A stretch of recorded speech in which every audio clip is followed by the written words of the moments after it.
नमस्कार, मार्केट पंचनामा में आप सभी का स्वागत है। लगातार तीसरा सत्र इस साल का, जबकि भारतीय बाजार ऐतिहासिक स्तरों पर बंद हुए और जो तेजी का रुख बना हुआ है वो अभी भी कायम है। इस साल भी मार्केट्स नए रिकॉर्ड लेवल्स अचीव करता हुआ दिखाई पड़ रहा है दिन पर दिन। और सबसे बड़ी बात कि इस पूरे तेजी में अब जो चार्जिंग पोजीशन में है वो है आईटी स्पेस, रिकॉर्ड स्तरों पर कामकाज करता। हेलो दोस्तों, अगर आप अपना पैसा शेयर बाजार में इन्वेस्ट करना चाहते हैं और लाखों रुपए कमाना चाहते हैं तो आज ही आप एंजल ब्रोकिंग के साथ में जुड़ सकते हैं और अपना डीमैट अकाउंट बिल्कुल फ्री में ओपन करा सकते हैं, जहां पर आपका ब्रोकरेज चार्जेस बिल्कुल ना के बराबर लगता है। ब्रोकरेज लगता है तो सिर्फ इंट्राडे ट्रेड में, और एंजल ब्रोकिंग की सर्विस भी बहुत ही अच्छी है दोस्तों। तो आज ही आप एंजल ब्रोकिंग के साथ में जुड़िए और अपना डीमैट अकाउंट ओपन कराइए। लिंक डिस्क्रिप्शन में है, वहाँ पर आप क्लिक करके अपना अकाउंट ओपन करा सकते हैं। 6.5% पिछले एक हफ्ते के दौरान आईटी स्पेस चल चुका है, रादर पिछले 3 दिन के दौरान ही चलता हुआ दिखाई पड़ा है। TCS, Infosys, HCL, tech Mahindra, 4 heavy weights और अदरवाइज अगर आप मिड कैप में जाना चाहें तो पूरा स्पेस जहां पर तेजी आज देखने को मिल रही है। और पूरा सेक्टर जो है वो अपने ऑल टाइम हाइस पर कामकाज करता हुआ दिखाई पड़ रहा है। रफली 230% से ज्यादा का रिटर्न इस पूरे डिकेड में आईटी स्पेस ने दिया है और इस डिकेड का सबसे बड़ा परफॉर्मर बन के सामने आता हुआ दिखाई पड़ रहा है। एक अच्छी तेजी लगातार बनी हुई आईटी स्पेस में। आज बैंक्स ने पार्टिसिपेट किया, डिस्पाइट आज नेगेटिव सेंटीमेंट था इंटरनेशनल मार्केट से, गैप डाउन ओपनिंग हुई, लेकिन उसके बावजूद भारतीय बाजारों ने लोअर लेवल से एक शानदार रिकवरी दिखाई। और आज की रिकवरी का पूरा दारोमदार बैंकिंग स्पेस के लिए था, जहां पे प्राइवेट बैंक्स जोरदार तेजी के साथ चलते हुए दिखाई पड़े। दिन के ऊपरी स्तरों पर आज वो बंद भी हुए, तो एक अच्छी तेजी प्राइवेट बैंक्स में रही, आईटी स्पेस के अंदर देखने को मिली। सेलेक्टिव पॉकेट जैसे कि सीमेंट हुआ, एक जोरदार तेजी थी। गैस स्पेस था जहां पर एक अच्छी खरीदारी आज बनते हुए दिखाई पड़ी। ऑटो एंसिलरी स्पेस में खरीदारी थी। तो एक अलग अलग पॉकेट्स, अलग अलग सेक्टर्स जहां पर खरीदारी का रुख बना हुआ है और एक अच्छा मूव वहां पर आता हुआ दिखाई पड़ रहा है। और साथ ही साथ जो फ्रंट लाइन इंडेक्सेस हैं, जो कि फ्रंट लाइन शेयर हैं, जहां पर तेजी ऑलरेडी देखी ही जा रही है, वहां पर तो ऑलरेडी एक अच्छा मूव आता हुआ दिखाई पड़ ही रहा है। तो भारतीय बाजारों के लिए तेजी का रुख और एक पॉजिटिव सेंटिमेंट जो कि मार्केट को ड्राइव करते हुए दिखाई पड़ रहे हैं। और उसी के मद्देनजर भारतीय बाजार अपने नए रिकॉर्ड लेवल्स को अचीव करते हैं। इनफैक्ट सेंसेक्स जो है वो तो अपने 50,000 के करीब, बेहद करीब रादर कामकाज करता हुआ दिखाई पड़ रहा है। और ऐसा भी बाजार में अनुमान लगाया जा रहा है कि शायद जल्दी 50,000 का आंकड़ा भी छूता हुआ दिखाई पड़े। चलिए अब सवाल जवाब का सिलसिला शुरू कर लेते हैं। पहला सवाल एचसीएल टेक पर जो अनुमान है शिवाजी, वो यही कि मार्केट्स में बेहतर साइड पे जो नंबर आने वाले हैं उसमें टीसीएस, इन्फोसिस, एचसीएल और tech Mahindra. Rather HCL tech के लिए तो ये भी मार्केट में एस्टिमेट है कि इनकी कमेंट्री जो आने वाली है नंबर से ठीक पहले वो थोड़ी बेहतर आएगी, शायद वहाँ पर आंकड़ा और ज़्यादा साउंड आता हुआ दिखाई पड़े। तो आप उस लिहाज से नज़र रखें। वैसे भी कंपनी अच्छी है, इन्वेस्टमेंट ग्रेड स्टॉक है, ऑल टाइम हाई पर है, आप बने रह सकते हैं, किसी भी फॉल में यहाँ पर खरीदारी कर सकते हैं। अच्छा, स्वप्निल ओसवाल साहब का सवाल है एचडीएफसी लाइफ के ऊपर, और शिशिर जी ने भी यही सवाल पूछा है। देखिए शिशिर जी, आप ही खरीदारी है 495 पे और स्वप्निल जी आप ही खरीदारी है 634 पर। दोनों ही के लिए राय यही कि आप बने रहिए। 700 रुपये ऊपर पहुंच चुका है, 715 पर है, ऑल टाइम हाइस पहुंच गया है। अगर आपका टाइम फ्रेम छोटी अवधि का है या मध्यम अवधि का है तो आप लेकर निकल सकते हैं। अगर आपका टाइम फ्रेम लंबी अवधि का है तो आप ज़रूर इसमें बने रह सकते हैं। कोई भी फॉल मिले आप इसमें फर्दर खरीदारी भी कर सकते हैं। लार्जेस्ट लिस्टेड प्राइवेट इंश्योरर के तौर पर अभी ये कामकाज कर रही है, करीब 12-13% के आसपास का मार्केट शेयर है। तो एक स्ट्रॉन्ग मार्केट शेयर ये ओन करती है और गोइंग फॉरवर्ड ये भी मार्केट में एस्टिमेट है कि शायद ये और बढ़ता हुआ दिखाई पड़े। तो आपके लिए राय है कि आप यहाँ पर खरीदारी करें किसी भी लोअर फॉल पर, और अदरवाइज अगर मीडियम टर्म का आपका वेन्यू है तो आप प्रॉफिट लेकर निकल सकते हैं, लेकिन लॉन्ग टर्म के लिए आप होल्ड कर सकते हैं। अच्छा, आगे बढ़ते हैं। RVNL, भास्कर दास साहब, आज तो इसमें कुछ ब्लॉक्स हुए थे और कुछ खबरें थी जिनके बीच में शेयर चला और अपर सर्किट भी लगा। अब डिपेंड करता है कि आपके पास किस लेवल पर खरीदारी है, कितना टाइम फ्रेम आप दे सकते हैं। मीडियम टर्म के लिए आप ज़रूर इसको होल्ड कर सकते हैं, बजट वगैरह जैसे इवेंट्स के लिए। उससे पहले शायद इसमें बस बने भी, रेलवेज में वैसे भी तेज़ी रहती है, तो आप उसको देख के भले इसमें बने रह सकते हैं। लेकिन अदरवाइज बहुत लॉन्ग टर्म के लिए आप इसमें ना रहें, वो ज़्यादा एडवाइसेबल रहेगा।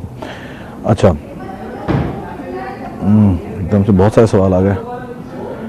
SBI 214 पर तिशा जी, इसका राय यही रहे कि आप एटलीस्ट समय दे सकती हैं। जैसे सबसे बड़ा बैंक है, जो हमारी श्रीकांत से बात हुई थी उसके लिहाज से, या मानस ने हमारी बातचीत हुई थी, उन्होंने भी ये कहा था कि बैंकिंग में अगर कोई बैंक चल सकता है तो PSU बैंक में या तो SBI है या केनरा बैंक है, जिसमें कुछ हेलो दोस्तों, अगर आप अपना पैसा शेयर बाजार में इन्वेस्ट करना चाहते हैं और लाखों रुपए कमाना चाहते हैं तो आज ही आप एंजल ब्रोकिंग के साथ में जुड़ सकते हैं और अपना डीमैट अकाउंट बिल्कुल फ्री में ओपन करा सकते हैं, जहां पर आपका ब्रोकरेज चार्जेस बिल्कुल ना के बराबर लगता है। ब्रोकरेज लगता है तो सिर्फ इंट्राडे ट्रेड में, और एंजल ब्रोकिंग की सर्विस भी बहुत ही अच्छी है दोस्तों। तो आज ही आप एंजल ब्रोकिंग के साथ में जुड़िए और अपना डीमैट अकाउंट ओपन कराइए। लिंक डिस्क्रिप्शन में है, वहाँ पर आप क्लिक करके अपना अकाउंट ओपन करा सकते हैं। मूव आ सकता है, तो आप एटलीस्ट कुछ समय तो यहाँ पर दे सकती हैं, मीडियम टर्म के तो यहाँ पर रह ही सकते हैं। ट्राइडेंट पर दिनेश जी, छोटा शेयर है वैसे तो, एडजस्टमेंट के बाद में स्प्लिट आया था। कुछ जानकारों से मेरी बात हुई थी, उन्होंने इसमें रिसेंटली बाय की कॉल भी दी थी और अपर सर्किट भी लगा उसके बाद। वैसे कंपनी ठीक है, थोड़ा डेट का इशू है, लेकिन अदरवाइज ये कंपनी इस बिज़नेस के अंदर है, ख़ासतौर से पेपर और बाकी कारोबार में। तो एज सच तो इसका प्रॉब्लम नहीं है। एक ही प्रॉब्लम था कि फ्लोट थोड़ा बड़ा हो गया। वैसे लास्ट क्वार्टर के नंबर ठीक थे, तो वैल्यू वाइज थोड़ा महंगा आपको भले दिखाई पड़ेगा, भाव वाइज नहीं, वैल्यू वाइज। तो आप उसके हिसाब से देखें थोड़ा महंगा दिखेगा, लेकिन हाँ अभी मोमेंटम में है, तेज़ी मिलती है, तो आप मीडियम टर्म के लिए होल्ड करें। बहुत लॉन्ग टर्म के लिए मल्टी बैगर के तौर पर से ना समझ के चलें, मीडियम टर्म में आपको ठीक ठाक प्रॉफिट बना के दे देगा। अच्छा, प्रिकॉल नेगी साहब, वैसे तो ऑटो एंसिलरी स्पेस में आज काफ़ी बाइंग थी। इनफैक्ट लास्ट में आते आते एनआरबी बियरिंग भी चलता हुआ दिखाई पड़ा था। प्रिकॉल वैसे कंपनी बुरी नहीं है, Pune based auto ancillary supplier है, पुरानी कंपनी है, और जिस बिज़नेस में कंपनी कामकाज करती है वो बिज़नेस भी ठीक ठाक है। रेनो जैसे बड़े क्लाइंट या महिंद्रा जैसे बड़े क्लाइंट ये कंपनी उनको डील करती है, सप्लाईज देती है। तो आपके लिए रही कि एटलीस्ट आप बने रह सकते हैं, लेकिन यहाँ पर भी आप मीडियम टर्म का ही प्रॉफिट मान के चलें, बहुत लॉन्ग टर्म पोर्टफोलियो स्टॉक इसे ना मान के चलें। ओरिएंट सीमेंट पे नीलेश जी का सवाल है। नीलेश जी, एक ही राय है कि आप ओरिएंट सीमेंट की वजह अगर आप जाना चाहते हैं तो जेके सीमेंट देख सकते हैं। पहले भी मैंने इसकी बात की थी कि ये कंपनी अच्छी है। रीसेंट फॉल के बाद आज एकदम से पुल बैक देखने को मिला, वापस 2100 पहुंच गया, 2000 के लेवल से ज़ोरदार तेज़ी थी आज इसमें। तो किसी भी फॉल में अगर आपको ये नीचे मिलता है तो आप ज़रूर इसमें इन्वेस्ट कर सकते हैं और थोड़ा टाइम दे सकते हैं। एक्यूमुलेट करिए इसको, इंस्टेड ऑफ आउटराइटली खरीदने के। तो आप थोड़ा थोड़ा करके खरीद लिए, वो ज़्यादा सेफ बेट है ओरिएंट सीमेंट के कंपैरिजन में। तो आप जेके सीमेंट के साथ जाइए, थोड़ा समय दीजिए, ये बहुत अच्छा रिटर्न आपको बना के दे सकता है, बहुत पोटेंशियल है स्टॉक के अंदर। अच्छा, आगे बढ़ते हैं। NHPC के ऊपर सवाल है विकास जी का। विकास जी,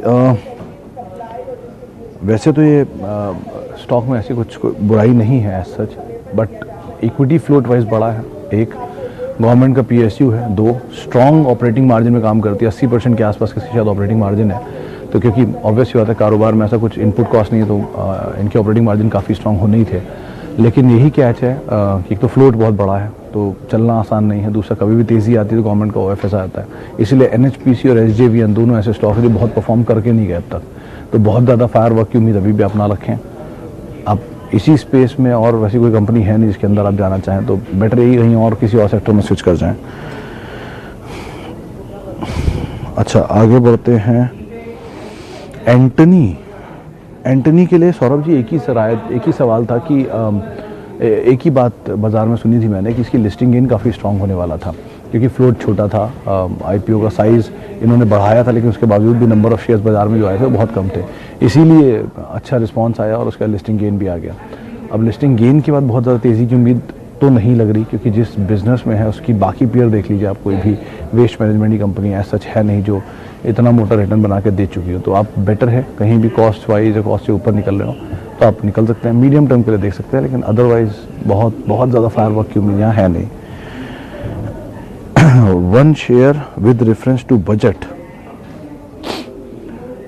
बजट के लिहाज से आप अगर लेना चाहते हैं, वैसे मतलब ये इवेंट आप गलत ही चुन रहे हैं कि बजट के लिहाज से, ऑलरेडी बजट की तेज़ी तो देख ही रहे मार्केट में, लेकिन फिर भी आप अगर कहीं लेना चाहते हो तो एस्कॉर्ट्स एक नाम हो सकता है, जिसको आप ध्यान रखें। 2-3 वजह हैं। देखिए, एक तो कंपनी अच्छी है, क्रेडिबल है। दूसरी, कुबूटा इसमें अब आ चुका है मेजरली, अभी मेजर स्टेक होल्डर नहीं हुआ, लेकिन हाँ होने की खबरें हैं। एक प्रेफरेंशियल अलॉटमेंट हो चुका है, ऐसी भी खबरें सुनी कि 1350-1400 पे दूसरा प्रेफरेंशियल अलॉटमेंट होगा, और इसी साल होगा, क्योंकि पिछले फाइनेंशियल ईयर में एक हो गया, तो इस फाइनेंशियल ईयर में दूसरा आना है। तो हो सकता है मार्च के बाद यहाँ पर कुछ चलान होते हुए दिखाई पड़े। और वैसे भी जिस बिज़नेस में कंपनी एक अग्रणी कंपनी है, इनके नए ट्रैक्टर्स जो हैं कुबोटा ब्रांड के अंडर ही में आ रहे हैं, तो अच्छी कंपनी है, आप एटलीस्ट थोड़ा समय दे सकते हैं और इसमें बने रह सकते हैं, वही आपको एक राय दी जा रही है। अच्छा, शुभजीत जी, आपका सवाल मुझे नहीं दिख रहा है, वरना मैं आपका सवाल भी लिख देता। आप जितनी बार मेरे से सवाल पूछने के लिए कह रहे होते हो, सवाल ही लिख दीजिए। खैर, शुड वी हेज नाउ और continue buying large cap? Mittal साहब, हमेशा लार्ज कैप के लिए एक ही सिंपल प्रिंसिपल होता है। आपने कोई शेयर खरीदा, से फॉर एग्जांपल आपने टीसीएस खरीदा, तो 3000 रुपये का टीसीएस आज आपने मान लीजिए बाय किया, 100 शेयर या 50 शेयर, 10 शेयर ही बाय कर लिए चलिए, तो 30,000 रुपये का सामान आपने खरीदा। अगर वो शेयर टूट के 2800 आया तो आप और 10 ले लीजिए, 2600 आया तो और ले लीजिए, 2400 आया तो और ले लीजिए, और 2200 आया तो एंड सो ऑन आप लेते रहिए। अब आप कहेंगे इसमें फ़ायदा क्या है? फ़ायदा एक तो आपकी एवरेज नीचे आ रही है, दूसरा टीसीएस देश की नंबर 1 कंपनी है आईटी स्पेस में, और दूसरी सबसे बड़ी कंपनी है मार्केट कैप के लिहाज से। ऑब्वियसली बात है, कभी वो 2200 आएगी तो वापस 3000 भी जल्दी दिखा देगी, तब आपकी कॉस्ट होगी 2400। तो लार्ज कैप में आप एक्यूमुलेट करिए इंस्टेड ऑफ हेज करने के, क्योंकि हेज में एक बार को रिस्क हो सकता है, लेकिन एक्यूमुलेशन में कभी रिस्क नहीं होता।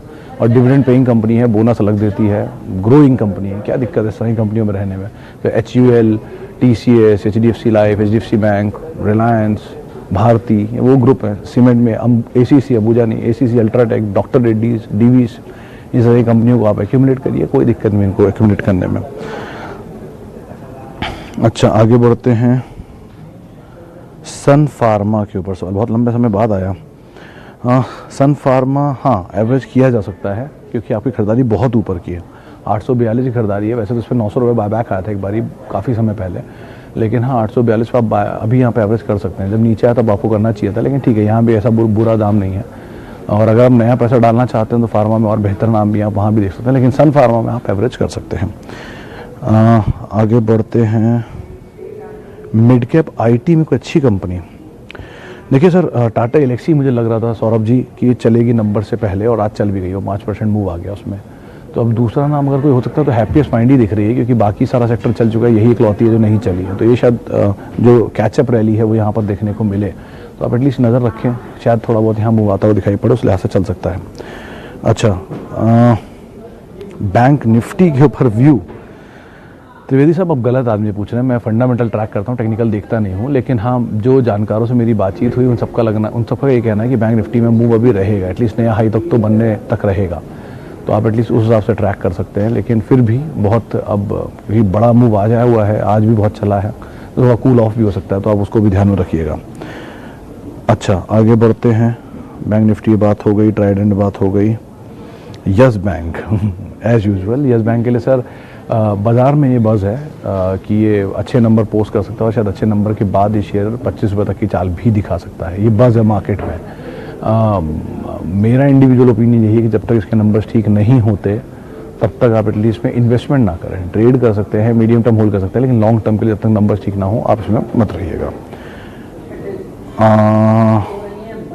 स्पाइस जेट पे हिमांशु जी, ये कंपनी में मुझे सच कोई इशू अभी नहीं दिख रहा है, क्योंकि होल्ड कर रहा है अपने लेवल्स को, एटलीस्ट 95, 94, 93 की रेंज में ही है। ये बहुत ज़्यादा टूट भी नहीं रहा, बहुत ज़्यादा चल भी नहीं रहा, और जब भी 94 की रेंज में आता है वापस 95 आ जाता है। तो एटलीस्ट कंसोलिडेट कर रहा है इस लेवल पर। कोई भी एक ब्रेकआउट आएगा इसमें किसी फाइन डे, और ये तोड़ देगा अपने पुराने हाइस को, तो आप एटलीस्ट बने रह सकते हैं, कोई दिक्कत नहीं है। नंबर वैसे भी अच्छा आने का अनुमान है इस बारी बाजार में। इसके अलावा क्या मेरा क्वेश्चन सर आपका मुझे दिख नहीं रहा है। रमेशन PV साहब, आपका क्वेश्चन मुझे दिख नहीं रहा है, वरना मैं आपके क्वेश्चन का ज़रूर जवाब दे देता। और ONGC को लेकर भी एक सवाल है महेश जी का। महेश जी, वैसे तो ये कंपनी ठीक है, कोई बुराई नहीं है इसमें, लेकिन कैच यही है कि डिविडेंड पे ऑफ्स की जो सिचुएशन थी वो पहले ज़्यादा बेटर थी, अभी नहीं। PSU के साथ वही एक फ्लॉ हमेशा रहता है, ये कभी भी तेज़ी आएगी, तेज़ी में स्टेक सेल आ जाएगा। तो प्राइवेट पे ज़्यादा फोकस करें, वो ज़्यादा बेहतर है, एटलीस्ट स्पेस में या किसी और स्पेस में। PSU में थोड़ा मोटा आपको गेन जो चाहिए मीडियम टर्म का, वो आप ज़रूर यहाँ लेकर निकल सकते हैं। अच्छा, डेटामेटिक्स के बारे में लेना सही रहेगा क्या? अजीत जी, बहुत बड़ी तेज़ी इसमें आज देखी गई है, 17% का मूव एक ही दिन में आ गया। ब्रोकरेज हाउसेस के टारगेट 145 के थे, आज में शेयर इतनी बड़ी तेज़ी दिखा गया, 132-33 तक तो पहुँच ही गया। तो अगर इस तरह की तेज़ी रही एक आध दिन में तो शायद हमें टारगेट अचीव भी कर ले, जो कि हाल फिलहाल में देखने को भी मिला जाता है सभी शेयरों में। तो बेटर ये है कि अभी इसको तो अवॉइड करें, हैप्पीएस्ट माइंड एक ज़्यादा बेहतर विकल्प है, आप उसको देख सकते हैं। चलिए, आखिरी एक सवाल और लेते हैं। रिलायंस में क्या होगा? सर रिलायंस एक बड़ी तेज़ी दिखा चुका है और इस बड़ी तेज़ी के बाद आज ये ईज आउट हो रहा है या कंसोलिडेट कर रहा है एक रेंज में, तो आप एटलीस्ट बने रह सकते हैं अगर आपके पास है और नया है तो नया, मतलब अगर आप नया लेना चाहते हो तो ख़रीदारी करिए, किसी भी फॉल में ऐड करिए, मतलब छोटी छोटी पोजीशंस में ऐड करिए ताकि आपका एवरेज नीचे की तरफ आए। वही ज़्यादा बेहतर विकल्प है। देश की सबसे बड़ी कंपनी है, अभी भी कोई देश की सबसे बड़ी कंपनी से नीचे नहीं आ गई, डिस्पाइट मार्केट इतनी बड़ी तेज़ है और सारे शेयर इतना चले हैं, ये नहीं चला फिर भी नंबर 1 ही कंपनी है ना, तो आप देख सकते हैं ऐसा। खैर अभी तो फिलहाल इतने ही सवालों को हम शामिल कर पाएंगे। माफ़ी उन सभी लोगों से जिनसे आज हम बातचीत नहीं कर पाए। बहुत बहुत शुक्रिया उन सभी लोगों का जिन्होंने आज हमसे सवाल पूछा।